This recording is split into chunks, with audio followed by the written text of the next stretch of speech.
Eu me chamo Maria Helena, sou professora de matemática, com mais de 30 anos de experiência em ensino fundamental e ensino médio. Criei este canal com o objetivo de tornar mais fácil o entendimento da matemática. Por isso eu te peço que se inscreva no canal, ative o sininho das notificações e ao final de cada aula, se tiver gostado do conteúdo, não esqueça de deixar o seu like e principalmente de compartilhar. Desde já o meu muito obrigado.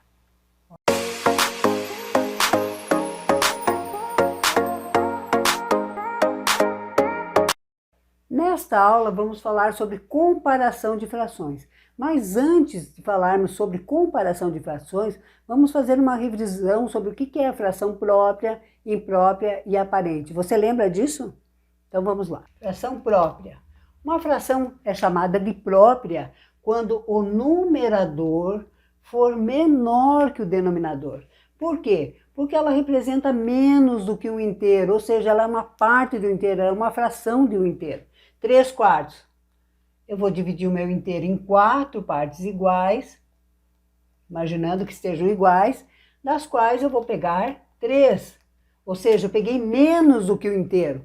Por isso, ela é uma fração própria. Ela está na forma de fração, porque essa é a melhor forma de representar uma parte de um inteiro, certo? O meio. Eu peguei o inteiro, dividi ao meio e peguei uma parte. Ou seja, menos do que o inteiro, e assim sucessivamente. E quando é que a fração é imprópria? Fração imprópria. Numerador maior que denominador. Então, quando o numerador for maior que o denominador, a minha fração é imprópria. Por quê? Eu tenho um inteiro, dividi em 2 partes iguais, mas eu quero pegar 5. Então, eu peguei inteiro, aqui são 2. Eu vou ter que pegar um outro inteiro igual ao primeiro, dividir novamente ao meio, pegar mais 2 partes, ainda tem 4, falta uma ainda. E o terceiro inteiro, dividir ao meio e pegar uma parte. Então, 5 meios tem 2 inteiros e 1 meio. Isso é chamado de número misto, certo? Então, uma fração imprópria vai gerar um número misto. A parte inteira dela com a parte fracionária.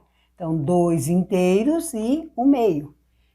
E essa aqui, ó, 4/3. Eu dividi o meu inteiro em 3 partes iguais, mas eu quero pegar 4, então eu vou pegar tudo isso, mais um outro inteiro igual, dividido em 3 partes iguais, das quais eu vou pegar mais uma. Então, 4/3 é 1 inteiro e 1 terço, número misto. Então, 4/3 é a mesma coisa que 1 inteiro e 1 terço. 5 meios é a mesma coisa que 2 inteiros e 1 meio. Então, quando o numerador for maior que o denominador, a minha fração é imprópria. Quando o numerador for menor que o denominador, ela é uma fração própria. E quando é que a fração é aparente? Vamos ver? Uma fração é chamada de aparente quando o numerador for igual ao denominador. Por quê?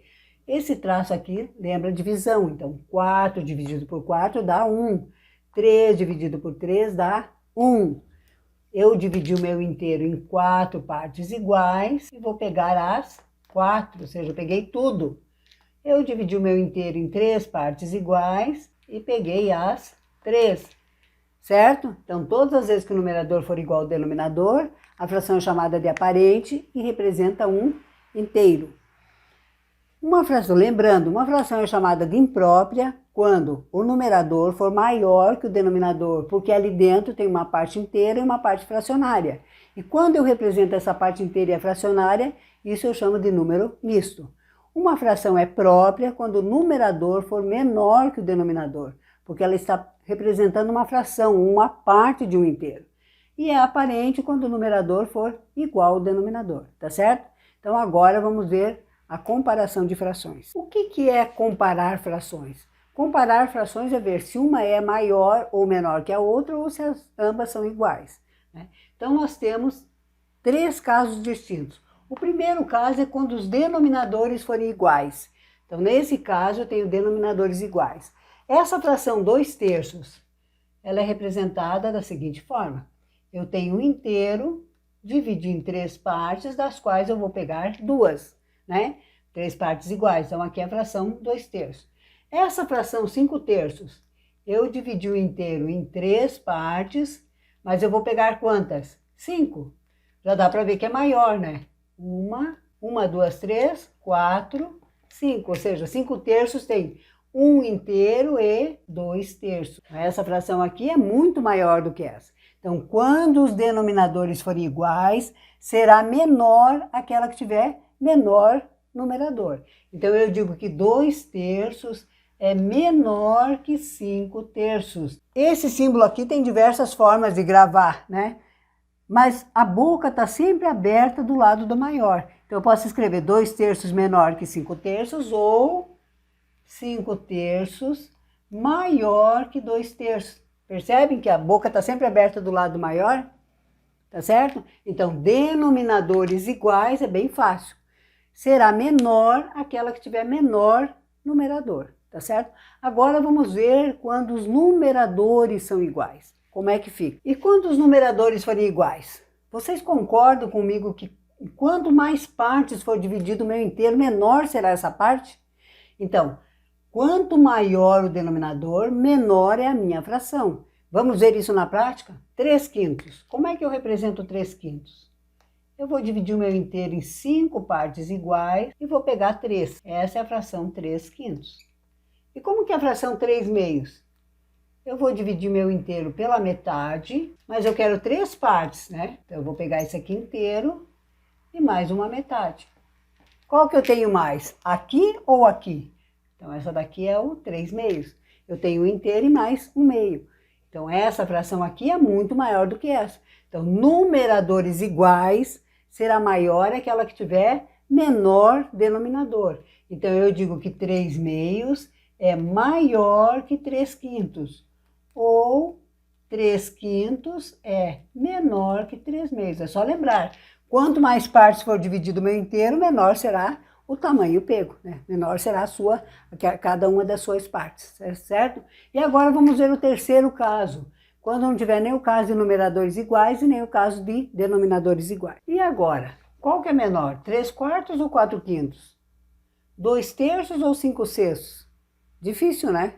Então, quando os denominadores forem diferentes e os numeradores também forem diferentes, para que eu possa comparar as frações, eu preciso encontrar o menor múltiplo comum. Por que eu preciso encontrar o menor múltiplo comum? Porque aí eu vou encontrar uma fração equivalente a 3 quartos e uma fração equivalente a 4 quintos com o mesmo denominador. E aí voltamos ao primeiro caso. Vocês lembram como é que era o primeiro caso? Quando os denominadores forem iguais, será maior fração aquela que tiver maior numerador. Então vamos lá. O menor múltiplo comum entre 4 e 5 é o produto deles. Por quê? Porque o 4 e 5 são primos entre si, ou seja, não tem divisores comuns, né? Então, nesse caso, eu não preciso fazer a fatoração.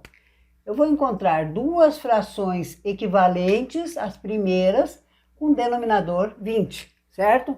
Então, 4 para se transformar em 20 foi multiplicado por 5. Então, 3 vezes o 5 dá 15. O 5 foi multiplicado por 4, então 4 vezes o 4 dá 16. Olha que diferençazinha pequena, né? Mas 15 20avos é menor que 16 20avos, ou seja, 3 quartos é menor que 4 quintos. Então, lembrando, o que eu fiz?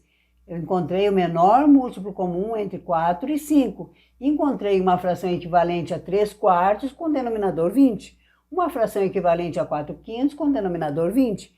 E aí, será menor aquela que tiver menor numerador. O 3 e o 6 eu também não preciso fatorar, porque o 6 é múltiplo de 3, ou seja, ele está na tabuada do 3. Então, ele é o menor múltiplo comum. A segunda fração não será mudada, porque eu vou continuar com 6 no denominador. O 3 foi multiplicado por 2 para virar 6, então 2 vezes o 2, 4. Novamente, a diferença deu bem pequena, né? Mas 4 sextos é menor que 5 sextos, ou 2 terços é menor que 5 sextos. Tá certo? Então, quando os denominadores forem iguais, será menor aquela que tiver menor numerador. Quando os numeradores forem iguais, será maior aquela que tiver menor denominador. Não esqueçam, quanto mais partes for dividido o meu inteiro, menor será essa parte, né? E quando os denominadores forem diferentes e os numeradores também forem diferentes, eu preciso encontrar frações equivalentes. Ou seja, tem que encontrar frações equivalentes às primeiras, mas com denominadores iguais. E aí basta eu comparar os numeradores, tá certo? Muito obrigada e até a próxima aula.